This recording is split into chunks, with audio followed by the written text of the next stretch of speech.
लगातार विशेष पैकेज, विशेष राज, नीति आयोग गरीबी, नीति आयोग पहली बार बिहार को गरीब प्रदेश नहीं कहा है। नीति आयोग बिहार को लगातार दुनिया का सबसे निचले पदान पर कहा है। में थे तो आप विशेष पैकेज क्यों नहीं लिए? जबकि मेरा नीतीश जी जब रेल मंत्री थे तो मेरा स्पीच है, नीतीश जी से मैंने कहा था कि आप अच्छे रेल मंत्री हैं, बिहार के लिए विशेष फैक्ट्री और बाढ़ के सवाल पर, पर्यटक के सवाल पर विशेष पैकेज आप डिमांड कर लीजिए, ले लीजिए। हम नीतीश जी के साथ पूरी मंत्रिमंडल अटल जी से मिले थे, बिहार के जो मंत्री थे एमपी, विशेष पैकेज और विशेष राज के, लेकिन नहीं मिला। तब तो नीतीश जी थे उस वक्त, और 16 सालों से दोनों सरकार केंद्र और बिहार नीतीश जी के साथ है। फिर ये दोनों भाई नीतीश जी और लालू जी बिहार विशेष राज और विशेष पैकेज को राजनीतिक पॉलिटिकल एजेंडा बना के क्यों रखा हुआ है?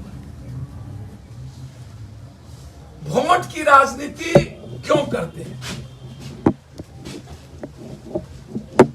पॉलिटिकल इवेंट्स क्यों करते हैं विशेष राज और विशेष पैकेज? यह लड़ाई तो सिर्फ पप्पू यादव ने लड़ी।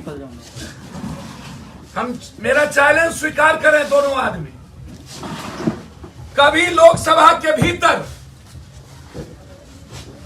विशेष राज के सवाल पर और विशेष पैकेज के सवाल पर मंत्री रहते और नहीं मंत्री, कांग्रेस में भी ये रेल मंत्री थे, कोई एक बड़ा अभियान लालू यादव जी सदन के भीतर बिहार के सवाल पर जनता के सामने वो डॉक्यूमेंट लाए।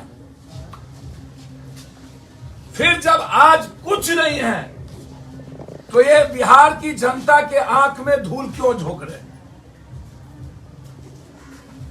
इतना बड़ा ठग फरेबी ये दोनों आदमी 16 साल 15 साल सत्ता में रह करके बिहार के लिए नासूर हो गए। आज जो लगातार विशेष पैकेज, विशेष राज, नीति आयोग गरीबी, नीति आयोग पहली बार बिहार को गरीब प्रदेश नहीं कहा है। नीति आयोग बिहार को लगातार दुनिया का सबसे निचले पदान पर कहा है। हेल्थ में, एजुकेशन में, एजुकेशन सेक्टर में, फूड प्रोसेसिंग में, फैक्ट्री में, इकोनॉमी मानव सूचकांक में, पर व्यक्ति पर कैपिटा इनकम और पर्यटक में सबसे कम खर्चा पर्यटक में और फूड प्रोसेसिंग में भारत में और दुनिया में कहीं हुई है तो वो बिहार है। 16 और 15 सालों में दुनिया का और भारत का सबसे कम खर्चा करने वाला पर्यटक में बिहार और फूड प्रोसेसिंग में बिहार, जिससे हम सबसे ज्यादा निर्माण करते हैं। दुनिया में यदि सबसे ज्यादा इकोनॉमिकल ग्रोथ और रोजगार मिल रहा है बिहार को तो पर्यटक विभाग से। जितना पर्यटक भारत में बिहार के पास है, बुद्ध, नानक, कबीर, महावीर, विश्वामित्र, सीता, वाल्मीकि, वैशाली, राजा जनक, अयोध्या जब हो सकता है तो सीतामढ़ी का सीता क्यों नहीं?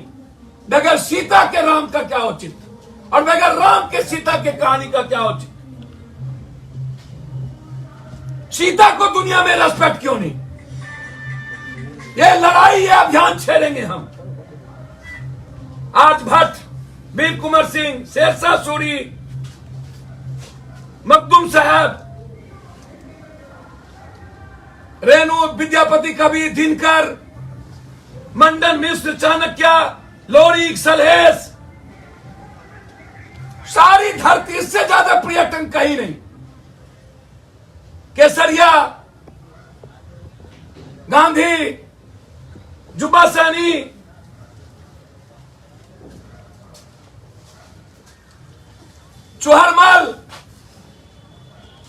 लेकिन पर्यटक विभाग नहीं, खर्चा नहीं, बाढ़ के रोकने पर खर्चा नहीं।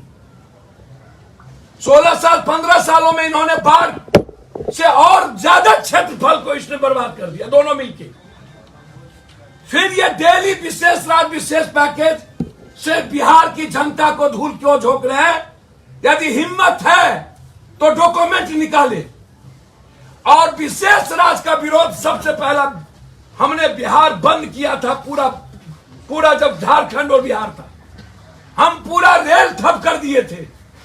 लेकिन सत्ता के लिए, सियासत के लिए लोभी बन करके बिहार की जनता आज जो बेहाल है, उसका सबसे बड़ा देन लालू यादव और बीजेपी और बाद में उसके गठबंधन नीतीश।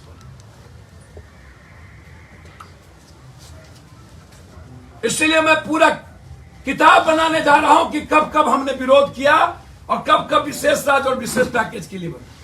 दूसरा चीज, ये shelter house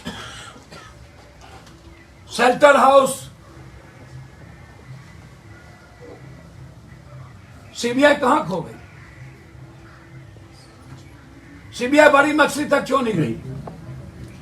CBI shelter house की देवरिया से लेकर के मुजफ्फरपुर 32 शेल्टर हाउस की कहानी कहां गुम हो गई? आईएएस ने कहा कि एक एक मंत्रियों को, एक एक मंत्री के पास, एक एक विधायक मंत्री एमपी के पास लगभग 60% के पास शेल्टर हाउस की बेटियां पहुंचती थी। उसमें सबसे ज्यादा आईएएस आईपीएस। कल्याण विभाग की पूरी इंक्वायरी होने की जरूरत है। 30 सालों से 40 सालों से जो कल्याण विभाग के पदाधिकारी और सेक्रेटरी हैं, उसकी संपत्ति की जरूरत है। सबसे ज्यादा भ्रष्ट कल्याण विभाग ने कमाया और बेटियों का इस्तेमाल किया, करवाया। क्योंकि शेल्टर हाउस में ना किसी के कोई मां है, ना पिता है, ना बच्चे हैं। हम मौन रहने वाले नहीं हैं। हम हाई कोर्ट से डिमांड करने जा रहे हैं कि जो सीबीआई इंक्वायरी कर रही है, गाय खाट के मामले को भी उसके साथ टैच करें।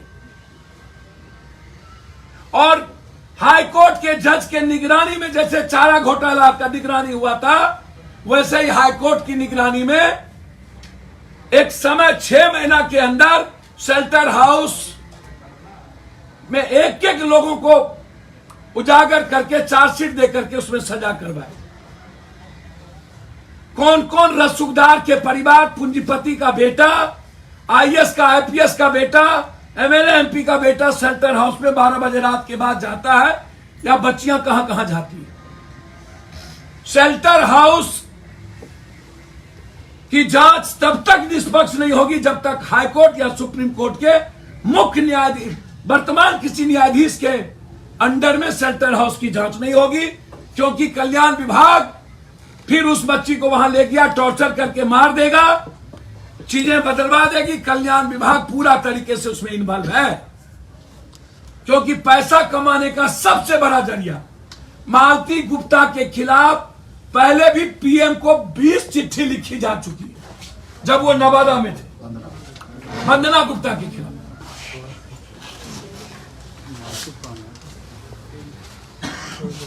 ये छोटी चीज नहीं है। इसलिए मैं पूरे शेल्टर हाउस के खिलाफ सीबीआई इंक्वायरी की मांग कर रहा हूं। और हाईकोर्ट जज के मॉनिटरिंग में यह मैं जा रहा हूं, हाईकोर्ट कहने की पूरी ऑडिट करवाई जाए और संपत्ति की जांच हो, और सीसीटीवी पूरी कैमरा की कब बंद हुई, क्यों बंद हुई और किसने छेड़छाड़ किया, यह इंपॉर्टेंट है। तीसरी और अंतिम चीज, बिहार में जिस भी शहर में गर्ल्स हॉस्टल है, वह सरकार के अंडरटेकिंग में वो गर्ल्स हॉस्टल चलनी चाहिए, जहां सुरक्षा का, मानक का, सीसीटीवी कैमरा का, और वहां पर कौन बेटी कौन बहन किस हॉस्टल में रहती है, उसकी पूरी लेखा जोखा थाने के साथ सरकार के पास रहनी चाहिए।